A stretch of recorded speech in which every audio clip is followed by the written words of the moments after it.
Alam mo, hindi rin masamang magpabigay tayo kahit paminsan-minsan, okay? Kasi 'pag hindi tayo magpabigay at ipipilit natin ang ating rights, dun tayo mapapasubo kagaya ng ito, ha? Buti na lang at pinagbigyan na lang natin, mahirap na ang mabangga tayo. But before that, this is your Highland Travelers once again. Kumusta po tayo mga ka-traffic? Well, alam niyo ba kung nasaan tayo?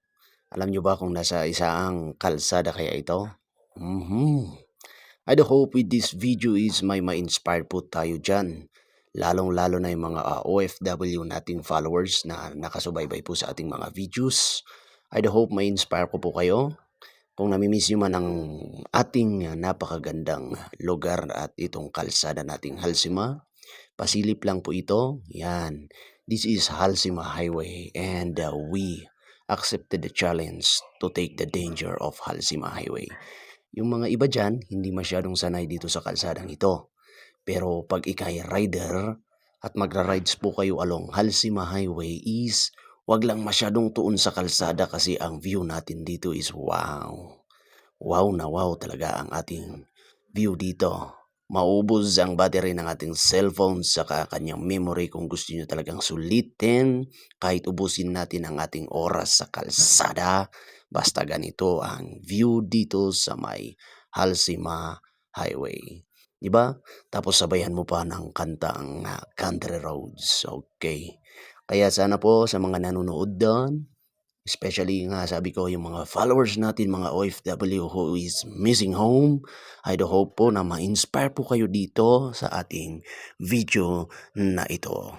Alam natin kasi ang kanilang hirap sa ibang bansa. Hindi basta-basta ang mawalay sa pamilya, mahiwalay sa mahal sa buhay, pero sana sa video ito is ma-inspire man lang namin kayo na magpursige masyado kasi alam naman natin na meron at meron ding oras na matatapos ang inyong mga kontrata kaya sa bidyong ito, I hope sa mga ibang trabahador din dyan na nagsakripisyong lisanin ang comfort ng kanilang pamilya para lang kumita at magkahanap buhay. Itong bidyong ito is para sa inyo. I do hope I can inspire you all para at least lakasan ng loob, tatagan ang pakikipaglaban. Maraming salamat sa nag-sponsor po at nagregalo sa aking boots. Hindi ko po alam kasi hindi niya sinulat ang kanyang pangalan. Tambay-tambay muna ako rito kasi maganda ang view. Yan. 'Di ba? Ang dami na namang nakatanim na repolyo. Magkano kaya ang bentahan ngayon ng repolyo? Sana po hindi na naman bagsak presyo para marami pa ang magtanim ng repolyo, ha? Repolyo for you, repolyo for me at yan, nagutom na ang Highland Travelers kaya dumaan muna tayo dito sa Ganduyan na Restaurant and Mini Mart.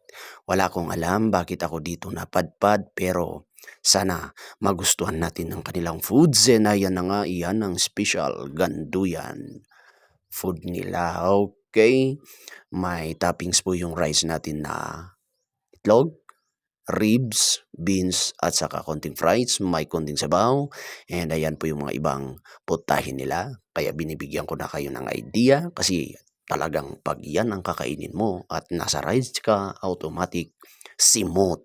Pasensya na, hindi po ako nagsasayang ng pagkain pero half rice lang talaga ako kasi mahirap na, hindi ko nabilin dun sa waiter. Half rice lang tayo and this is Trinidad, La Trinidad Benguet.